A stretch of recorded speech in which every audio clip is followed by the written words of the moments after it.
السلام علیکم ناظرین، میں ہوں رشید، آپ دیکھ رہے ہیں پروگرام حقائق، اور آج ہمارے ساتھ موجود ہیں سیاسی تجزیہ کار اشفاق عباسی صاحب۔ السلام علیکم عباسی صاحب۔ وعلیکم السلام۔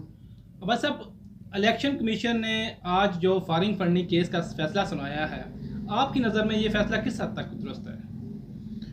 جو آج فیصلہ ایک تاریخی فیصلہ تھا، آپ کے اس سوال کا جواب دینے سے پہلے میں جس شخص نے یہ کیس الیکشن کمیشن میں لے کر گیا، جو شخص اکبر ایس بابر، اسے میں سلوٹ پیش کروں گا، اسے پوری قوم سلوٹ پیش کرے گی، کیونکہ اس نے جس ہمت کے ساتھ، جس صبر کے ساتھ اور جس طرح یہ مقدمہ لڑا ہے، جس طرح یہ کیس لڑا ہے، وہ واقعی وہ اس کی جرت کو، اس کے ہمت کو، اس کے جذبے کو سلام ہے کہ وہ اس شخص کو اس نے بے نقاب کیا پوری قوم کے سامنے۔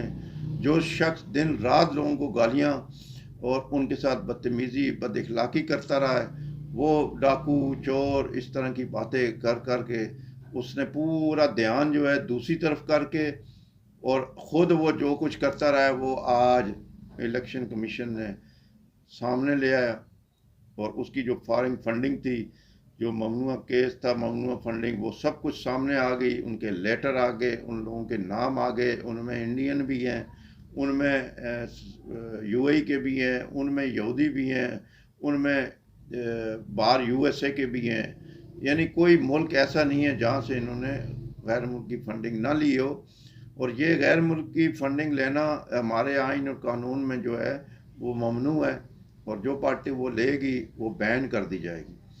تو جہاں تک آپ کا یہ سوال کا تعلق ہے کہ یہ فیصلہ کس حد تک درست ہے، فیصلہ تو انہوں نے دیا ہے، لیکن میں سمجھتا ہوں جو عمران خان اس فیصلہ جب محفوظ ہوا تھا، تو جب عمران خان نے الیکشن کمیشن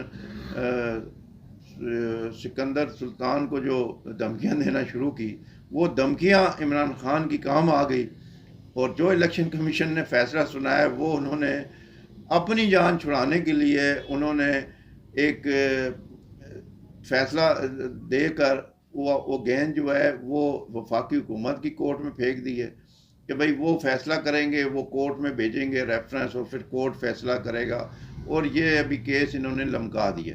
حالانکہ الیکشن کمیشن کے پاس اختیارات ہیں کہ اگر وہ ثابت ہو چکی ہے تو وہ فوری طور پہ اس پارٹی کو بین کیا جائے، اس سے پارٹی جو الیکشن کا سمبل ہے وہ واپس لیا جائے، یہ اس کے پاس اختیارات موجود ہیں۔ لیکن وہ جو عمران خان نے دھمکیاں اور دونس اور یہ چیزاں جو کرتے رہے، وہ ان کے کام آئی، اور الیکشن کمیشن نے وہ فیصلہ نہیں سنایا جو قوم متوقع کر رہی تھی، جو قوم دیکھ رہی تھی، امید لگائے بیٹھی تھی کہ بھائی اس کی دیکھیں نا۔ اب اس فیصلے میں الیکشن کمیشن صاف کہہ رہا ہے کہ ثابت ہو چکی ہے، انہوں نے نام بھی دیے ہیں، لیٹر بھی دیے ہیں، اور 15-16 میرا خیال ہے وہ جو انہوں نے اکاؤنٹ ہے وہ انہوں نے شو ہی نہیں کرائے۔ پھر عمران خان نے بیان الفی جو ہے وہ جھوٹا ثابت ہوا۔ پھر جب آپ کہہ رہے ہیں کہ سب کچھ ثابت ہو چکا ہے، انہوں نے لیے، پھر اس میں سزا آپ نے کیوں نہیں دی؟ آپ کیوں نہیں اسے بین کر رہے؟ وجہ کیا ہے اس کی؟ دیکھیں نا، جو فنڈنگ آئی ہے اس فنڈنگ سے اس ملک میں انتشار اور فساد ڈالا گیا، اس ملک کو، اس کی ملک کی معیشت خراب کرنے کے لیے دھرنے دیے گئے، اور آج جو حالت ہے ملک کی وہ اسی فنڈنگ کے نتیجے میں ہے۔ یہ جو دھرنے دیے جاتے تھے، کروڑوں روپے خرچ کیے جاتے تھے، یہ کہاں سے آتے تھے؟ تو جو فنڈنگ دیتا ہے وہ کچھ وصول بھی کرتا ہے نا، کچھ ویسے کوئی بھی نہیں دیتا۔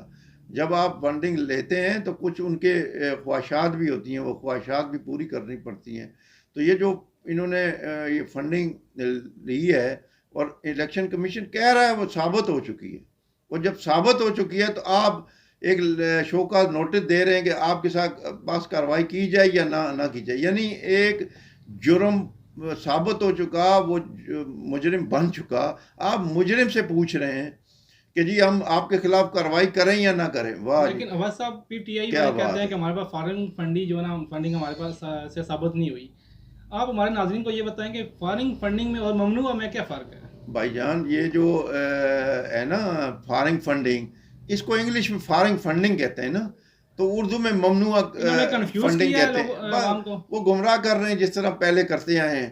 ممنوع فنڈنگ کیا ہے اور فارغ بھائی فنڈنگ کا مطلب ہے باہر سے جو پیسہ انہوں نے لیا ہے چیریٹی کے نام پہ تو اسی کو ممنوع فنڈنگ کہا جاتا ہے نا. تو اب انہوں نے ایک اصطلاح بنا دی او جی ہم فارغ فنڈنگ ثابت نہیں ہوں. یار خدا کا خوف کرو.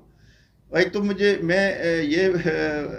ایک تو جو ہے نا اکبر ایس بابر کو میں سلام پیش کرتا ہوں تو دوسرا میں ان کو بھی سلام پیش کرتا ہوں, پی ٹی آئی کی جرأت کو, پی ٹی آئی کی ہمت کو اور پی ٹی آئی کی ڈٹائی کو.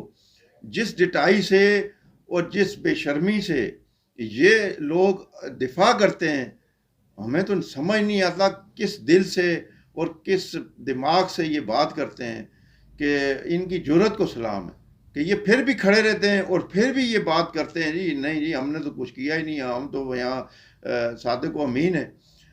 ثابت ہو چکا ہے, وہ کہہ رہے ہیں بھائی ثابت ہو گیا پھر آپ فارغ فنڈنگ نہیں ہے. جی فارغ فنڈنگ کیا ہوتی ہے بھائی؟ یہ جو آپ نے پیسہ لایا اسی کو فارغ فنڈنگ کہتے ہیں نا. تو اسی کو ابھی کئی لوگ کہہ رہے ہیں وہ جی وہ لاتا ہے یہاں آگے لے کے تو نہیں جاتا, وہ لوگ تو لے کے جاتے ہیں باہر. اور بھائی لے کے آتا ہے تو وہ منع ہے, ہمارے قانون میں منع ہے نا. لانے کی بات نہیں ہے, بات قانون کی ہے. ہمارا جو لا ہے قانون ہے وہ فارغ فنڈنگ کو ایکسیپٹ نہیں کرتا اور وہ جو پارٹی کرے گی اس کو بین کیا جائے گا. تو آپ اگر جی وہ لے کے آتا ہے اور بھائی نواز شریف کو پیسہ لا کے اب خود پہ خرچ کر رہا ہے, یہ دیکھیں نا چیریٹی کے نام پہ لا رہا ہے. چیریٹی کے نام پہ لا کے آپ چیریٹی کو دینے کے بجائے آپ دھرنوں میں اور سیاست میں استعمال کریں تو یہ اچھی چیز نہیں ہے. تو اسی کو منع کیا گیا ہے نا. تو نواز شریف کو نہ کس بیس پہ کیا گیا؟ صرف بیٹے سے تنخواہ نہ لینے پر لی نہیں ہے, نہ لے بھائی آپ نے کیوں نہیں لی, اس بیس پر وہ اس کو نائل کیا گیا. جبکہ اس کی فارغ فنڈنگ کے ثابت ہو چکی, اس کی فنڈنگ ثابت ہو چکی جو چیریٹی کے نام پر لے کر اور یہاں دھرنوں کے لیے استعمال کی, ملک کے مخالف استعمال کی, ملک میں تباہی انتشار ڈالنے کے لیے خرچ کی. اسے آپ موقع دے رہے ہیں کہ آپ پہ کیوں نہ کارروائی کی جائے, آپ کا جی ضبط کیا جائے, آپ سے یہ کیا. بھائی یار یہ کیسے فیصلے دے رہے ہیں؟ اچھا یہ بتائیں کہ جو فیصلہ ہوا ہے اس سے پی ٹی آئی کے مخالفین جماعتوں کو مستقبل میں کس حد تک فائدہ ہو سکتا ہے؟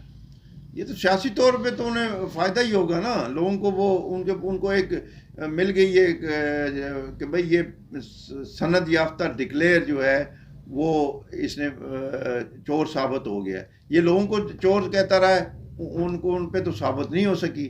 شہباز شریف کے ثابت نہیں ہو سکی. شہباز شریف تو باہر سے ان کی جو انہوں نے کیے تھے, انہوں نے حتیٰ کہ عزت دعویٰ کیا تھا باہر لندن میں, وہ ڈکلیئر وہاں سے ہو گئے, وہ کلیئر ہو گئے. نواز شریف وہاں سے کلیئر ہوئے ہیں. زرداری صاحب پہ کوئی ایلیگیشن لگائی ہیں وہ ثابت نہیں ہو سکا. سب پہ کیا لیکن ثابت نہیں ہو سکے. ثابت تو یہ ہو گیا, چور تو یہ ثابت ہو گیا ہے نا عمران خان. تو اب ابھی تک ماننے سے قاصر ہے جی, وہ نہ مانے نا. یہ دیکھا ایک ادارہ ہے, آئینی ادارہ ہے الیکشن کمیشن. اب جس سے سپریم کورٹ ہے اس نے جس طرح بھی کیا, ثاقب نثار صاحب نے جس طرح بھی کیا ہے نواز شریف کو انہوں نے نائل قرار دیا, اور سپریم کورٹ کا ایک ڈیسیشن آیا تھا نا اس پہ یہ نائل ہوئے تھے. تو یہ بھی ایک ادارہ ہے, آئینی ادارہ ہے, کوئی ویسے عام ادارہ نہیں ہے. تو اس نے لکھ کر دیا ہے اور اس نے یہ ثابت 3 رکنی بینچ نے کیا ہے یہ فیصلہ, اور متفقہ فیصلہ ہے. یہ نہیں ہے کہ 2 نے اور کیا اور 1 نے اور کیا, یہ بات نہیں. تینوں کا متفقہ فیصلہ ہے کہ یہ ہمیں کلیئر نہیں کر سکے. 15-16 اکاؤنٹ جو ہیں وہ انہوں نے چھپائے, اور باقی جو اکاؤنٹ میں آئے پیسے تو وہ باہر سے آئے, کوئی انگلینڈ سے آئے, کوئی امریکہ سے آئے, کوئی کہاں سے آئے. تو وہ یہ بتا نہیں سکے یہ کہاں سے آئے اور کس وجہ سے آئے, تو یہ کلیئر نہیں کر سکے. تو لہٰذا اب یہ ایک اور بات ہے کہ جس نے فیصلہ سنایا ہے کمشنر, وہ جو الیکشن کمشنر ہے سلطان راجہ جو ہے, سکندر راجہ, وہ آپ یہ دیکھیں کہ ان کی دھمکیاں اتنی کام آئی ہیں کہ اس الیکشن کمیشن نے یہ کہا ہے کہ مجھ کو دھمکیاں آئی ہیں اور مجھے اگر کچھ ہوا تو تحریک انصاف جو ہے اس کی ذمہ دار ہوگی. یعنی وہ عمران خان کی اتنی دھمکیوں سے مرعوب ہوئے ہیں, اور یہ فیصلہ بھی اسی لیے وہ کلیئر نہیں دے سکے. دیا ضرور ہے لیکن کلیئر نہیں کر سکے. انہوں نے یہی دھمکیوں کی وجہ سے ہی وہ فیصلے کو تھوڑا سا اس میں ڈنڈی ماری ہے. ورنہ یہ کلیئر فیصلہ ہے. جب جرم ثابت ہو گیا تو پھر وہ جرم ہو گیا, پھر تو جو جرم ہو جاتا ہے ہتھکڑی لگ کے اندر ہو جاتا ہے. لیکن یہ اس کو تو انہوں نے پھر چھوٹ دے دی ہے کہ جی یہ آپ کے خلاف کارروائی کریں یا نہ کریں. یہ کبھی کسی ادارے نے یا ایف آئی اے نے یا پولیس نے یا سپریم کورٹ نے یا کسی نے بھی یہ دنیا میں کسی نے کہا ہے کہ جی آپ کے خلاف کارروائی کریں نہ کریں جبکہ جرم ثابت ہو چکا ہے. یہ تو یہ واحد ادارہ ہے, یہ واحد فیصلہ ہے دنیا کا جس میں خود پوچھا جا رہا ہے کہ آپ کے خلاف کارروائی کریں یا نہ کریں. مدعی نہیں, مجرم سے پوچھا جا رہا ہے کہ بھائی آپ کے خلاف کارروائی کریں یا نہ کریں. یہ ایک مذائقہ خیز بات ہے, اور یہ تو اداروں کی جو ہے نا مذائقہ ہے, اور یہ ہنسی اڑاتے ہیں لوگ کہ یہ کیسا فیصلہ انہوں نے کیا ہے کہ مجرم سے پوچھ رہے ہیں کہ جی آپ کے پاس فیصلہ کیا جائے نا. اس طرح تو ہر بندہ یہی کہے گا نہیں جی میرے خلاف نہ کریں, تو آپ کیا کہیں گے, نہیں کریں گے اس کے خلاف. تو یہ ایک مذائقہ خیز جو ہے نا وہ انہوں نے یہ فیصلہ دیا ہے کہ بھئی آپ کے خلاف کرنی ہے نہیں کرنی. شو کاز نوٹس جاری کیے تھے. بھائی یہ فیصلہ پھر 8 سال کیوں لٹکائے رکھا؟ یہ کرمنل کیس تھا, یہ 1 مہینے میں فیصلہ ہو جانا چاہیے تھا, 2 مہینے میں ہو جاتا, 3 مہینے میں ہو جاتا, 6 مہینے میں ہو جاتا. 8 سال اس کو لٹکائے رکھنے کے بعد آپ نے ان کو کہا ہے جی ثابت ہو چکی ہے, آپ کے خلاف کارروائی کی جائے یا نہ کی جائے. ایک شو کا نوٹس جاری کر دیا. اس کے بعد وہ ابھی وہ ظاہر ہے سپریم کورٹ جائے گا, لارجر بینچ بنے گا, وہ وہاں پتہ نہیں کب بنے گا, کیا ہوگا. آپ کے خیال میں پھر لمبا جائے گا یہ ظاہر ہے, پھر یہ اسی طرح لٹکتا جائے گا. کل اس کی حکومت آ جاتی ہے اگر تحریک انصاف کی, تو وہ یہ سب اڑا کے رکھ دیں گے یہ لوگ, تو اس میں ختم ہو جائے گا کام. تو اس طرح کے فیصلے وہ ملک کے لیے نقصان دہ ثابت ہوتے ہیں. آپ یہ نہ دیکھیں کہ عمران خان مقبول ہے, آپ قانون کو دیکھنا ہے. آپ نے یہ نہیں دیکھنا کون کتنا مقبول ہے. بھٹو جو ذوالفقار علی بھٹو کتنا مقبول تھا, جب سپریم کورٹ نے جھوٹا فیصلہ دیا یا کسی کے دباؤ پہ دیا, انہوں نے دیا اور ذوالفقار علی بھٹو پھانسی چڑھ گیا. اسی طرح کئی لوگ جو جلا وطن ہوئے, کئی لوگ جو ہے ہتھکڑیاں لگی کئیوں کو, تو وہ جھوٹے تھے یا سچے تھے لیکن ان کو لگی ہتھکڑیاں. تو یہ فیصلہ انہوں نے میرے خیال میں تو وہ درست فیصلہ نہیں ہے. بہرحال دیکھتے ہیں ابھی آگے کیا ہوتا ہے. شکریہ واجد صاحب. ناظرین یہ تھے اشفاق عباسی صاحب جن کا تجزیہ آپ نے سنا. اس کے ساتھ اجازت دیجیے, ہمارے چینل کو لائک, سبسکرائب اور شیئر کرنا نہ بھولیے گا. اللہ حافظ.